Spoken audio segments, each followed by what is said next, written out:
High বন্ধুরা, কেমন আছো তোমরা? আশা করছি ভালো আছো, আর আমিও ভালো আছি। দেখো, দুপুরে খাবার দাবার নিয়ে চলে এসেছি। প্রথমে আছে ভাত, তারপরে হচ্ছে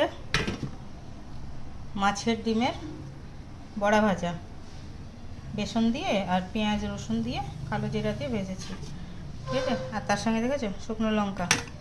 আর এখানে আছে রুটি, ফয়েল পেপারে মুড়ে রেখেছি, না ঠান্ডা হয়ে যাবে।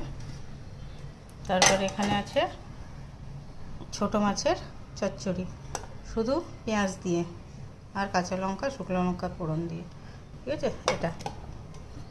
আর হচ্ছে এখানে মুসুর ডাল, একটুখানি গাঢ়ই করেছি, রুটি দিয়ে খাবে ওই জন্য, আর ভাত দিয়েও চলে যাবে। আজকে হচ্ছে দুপুরের মেনু এই। যদি ভিডিওটা ভালো লাগে তো লাইক কমেন্ট শেয়ার সাবস্ক্রাইব করে দিও, চ্যানেলটার পাশে থেকো, আর সবাই খুব ভালো থেকো।